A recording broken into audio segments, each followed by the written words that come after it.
Hi there, just read this disclaimer please.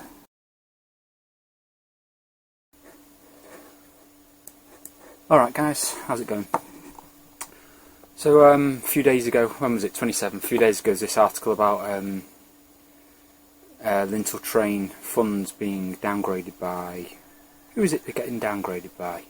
Morningstar, going from gold to silver because of concerns over liquidity. So basically liquidity is how easy it is to sell your holdings if you need to. So obviously with open-ended funds you need to sell holdings if your investors all ask for the money back.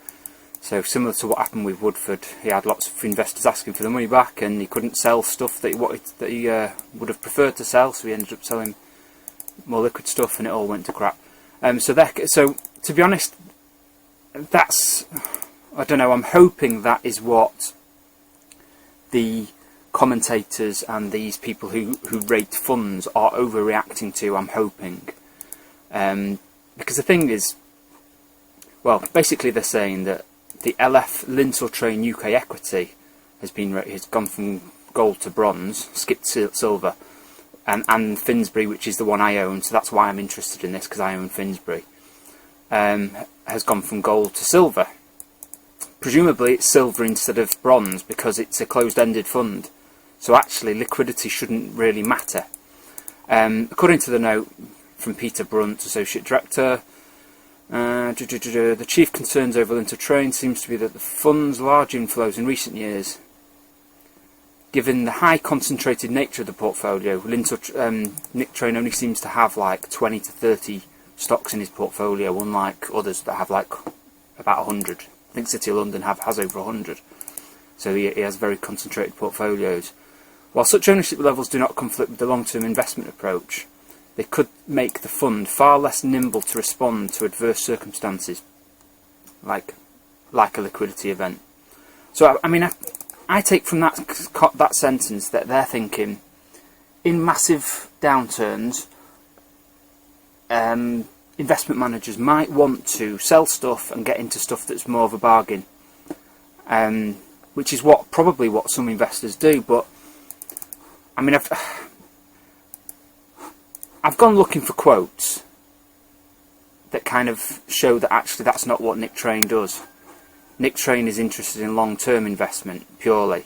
And here's the best quote I could find. Turnover, and by that I mean the amount that you buy and sell shares, is very low, isn't it? It's around 2%. If you're not buying and selling companies, what is it that you spend your day doing? What does your day look like? That's the best quote I could get, is that Nick Train doesn't buy or sell shares. Now, I'll just skip ahead a bit here. Basically, everything they're saying about Nick Train here is something that no doubt at some point they will say about Fundsmith as well. And he goes into the scenario they're talking in a bit more detail here. In buying their shares, we endeavour not to overpay, and I will talk about that a bit tonight because I think it's a topical subject. And then we try and do what many people find the most difficult part of the strategy, which is nothing. We're very active about doing nothing. We think about doing nothing a lot. We spend a lot of effort doing nothing on your behalf. It's our willingness to ignore price volatility and focus on the fundamentals of the companies, which I think gives us our main advantage during periods of volatility. When other people are running around with their hair on fire, worried about what's going to happen, we are not doing that, basically. We're sitting there wondering whether there's anything wrong with our companies fundamentally and whether anyone's spotted anything we haven't. And if they haven't, we just endeavour to relax, and if we've got any cash, we buy a few more. So there we go. That's Terry Smith saying that, but I'm pretty sure Nick Train has they're very, very similar managers. So to me, that sentence there about being nimble when there's a liquidity event, the nimbleness bit shouldn't really apply, because they both say that they don't care about things like that. They buy things they like and they hold them forever, hopefully. So I'm not sure they need to be nimble. But the only thing is for the open-ended nature of their funds is if they have to sell things. That's the only thing. So what Terry Smith's talking about there what that sentence is talking about, and what Terry Smith was talking about was, do they want to sell something and buy something else instead? And he's saying they don't do that, and Nick Train doesn't do that either. I can't find a direct quote from him, but I'm sure there's one somewhere on YouTube. So it's not about changing what they hold, it's about having to sell if they have outflows of cash. And as I've said, with Finsbury Growth and Income, irrelevant. It's a closed-ended fund. All I would hope that would happen is that the discount or premium would just go to a discount. So instead of a slight premium that we have here, less than 1% premium, it would just go down to a discount, which hasn't really happened here for a while. So if this style of investing goes out of favour, it'll go to a discount. They wouldn't have to sell anything. And all that me as a holder would have to do is wait for this style of investing to come back into favour. Or possibly I might just buy more while it's out of favour. So that's, but then obviously the fact that they hold high levels of these companies becomes an issue if they hold such a big portion of the company that it makes it hard to sell. But in terms of Finsbury, all that's going to do is temporarily make it a suppressed share price of all the companies they hold. And if you don't want to sell Finsbury, it's not a big deal. But if you want to sell it, it might be at a discount to net asset value. So let's have a look at my little kind of back of a fag paper kind of analysis of how much of each company they might own. It's not very accurate. I started with Fundsmith because it's a bit simpler. Because Fundsmith, as far as I can tell, all he has is the one massive fund, which is the one I own. I'm sure there's probably other remits that he manages, but I don't know. It's hard to tell really. So what I've done is I've put in the size of the fund is 17 billion. This is the concern with them. So what I've done is I've put in the size of the fund. All this data is slightly out of date. So, and it's probably not very accurate, but it's kind of just like a rough estimate. So based on that, and I've got the percentages from the top 10 from here. So you multiply the percentages by the size of the fund, and you get the holding in millions. So I've got the holding in millions.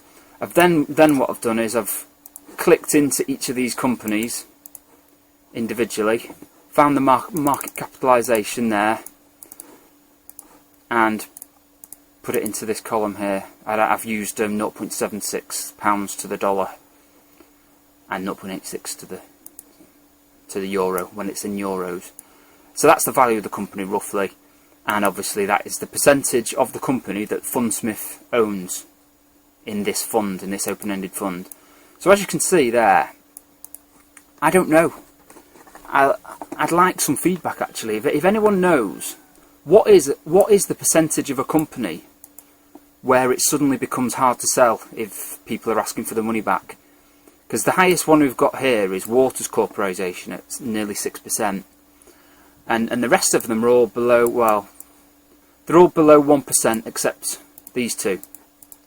So I don't know. I get the feeling 1% all below is pretty easy to sell without affecting the share price, you know. So if you're going out and having to sell loads, are you reducing the share price? And I'm not sure that 1% of a company you owning is a high enough percentage for that to have a massive effect, because these are all huge companies, aren't they? Microsoft's the second biggest company in the world, I think, at the moment.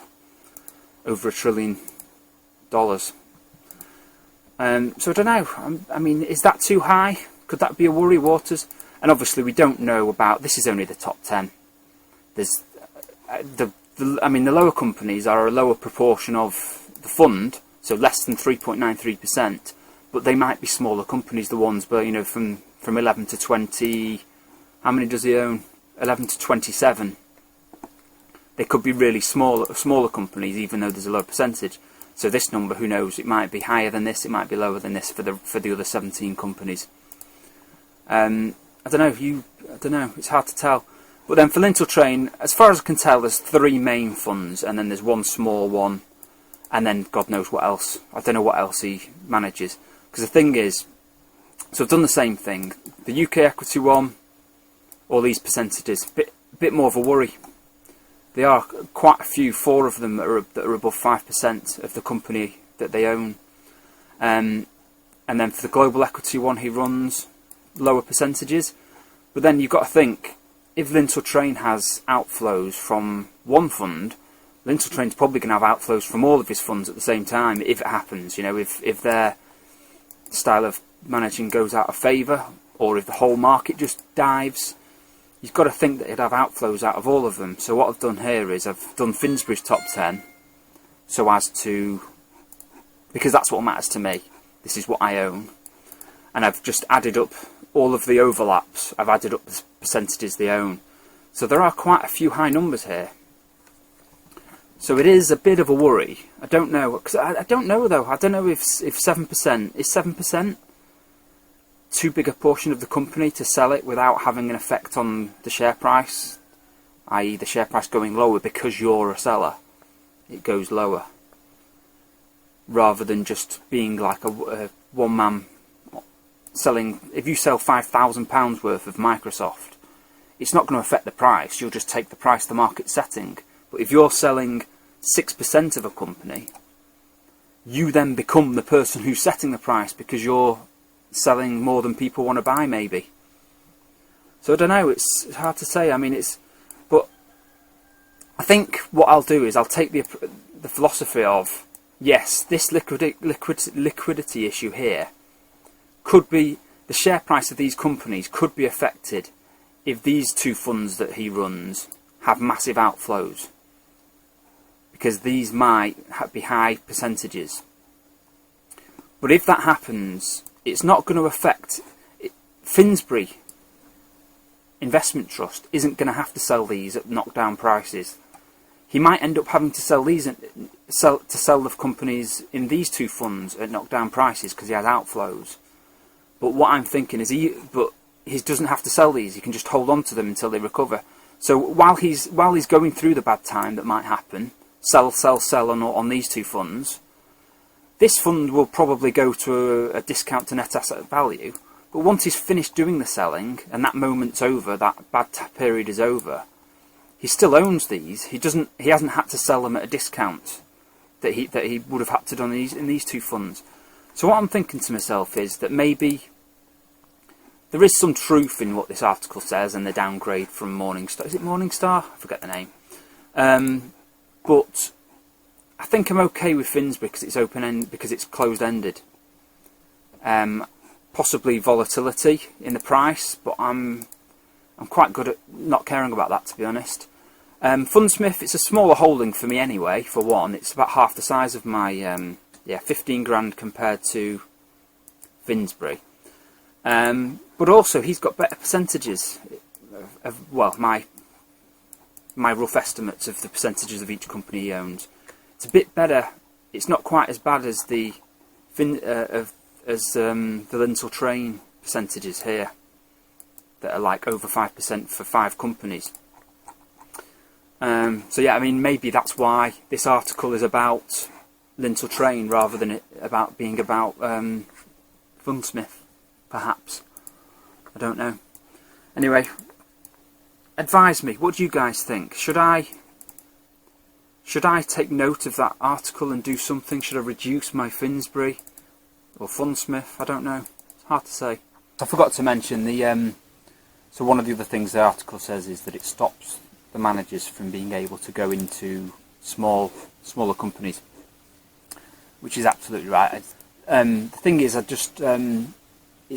those two funds have never owned smaller companies as far as I've known them, though. So it's like I didn't buy them to get smaller company exposure, you see. So I've got BlackRock smaller companies. I've got Lowland that has up to 50% at various points in smaller companies. I don't know really. I think Scottish Mortgage has quite a few small. Well, I don't know, small in inverted commas, maybe unlisted, but like big ones. Yeah. So I mean, that's not called Asian smaller companies anymore. So I'm not sure how much smaller companies are in there. But basically, I haven't bought those two for smaller companies, basically. So that's a valid point, but I'm not sure that it matters to me personally, because that's not why I bought these two funds. I bought them both knowing very well that they were all big companies. So yeah, I don't know. But I suppose it does tie their hands a bit, so less freedom. But I don't know. Who knows? Maybe in some ways it's a bit safer having bigger companies, though, isn't it? Smaller companies are more volatile. and I've got my risk there in smaller companies. Alright guys, see you later.